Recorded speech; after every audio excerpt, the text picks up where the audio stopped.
So what is up guys, welcome back to my channel APS Tech. Please don't forget to like and subscribe my YouTube channel, and let's get started.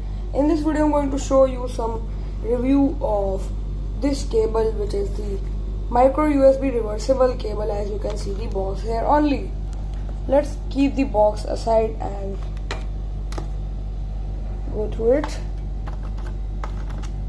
Let me keep it aside, and as you can see I have got some charger and some like this remote, which is the console PS4 console remote. Keep it here, and this is the main cable. This is the reversible cable, in which I will show you what is the trick, like that only. First we will put it and plug it in the charger, just like this,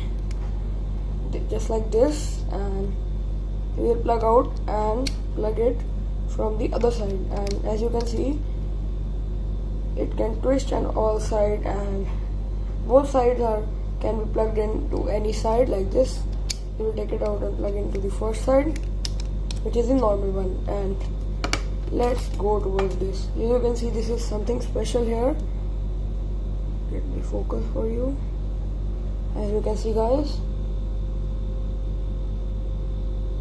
this one is some special thing.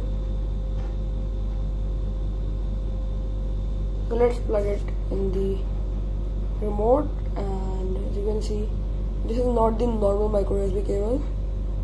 You can buy this from your nearest electronic store, and let's plug it. You just have to go to the shop and say like, I want the reversible cable and what micro USB, and like this I have plugged it from the normal side, and now from the other side, which is the opposite one. As you can see, both sides can be plugged in, and this for all for today's video. Please like and subscribe my YouTube channel, and bye.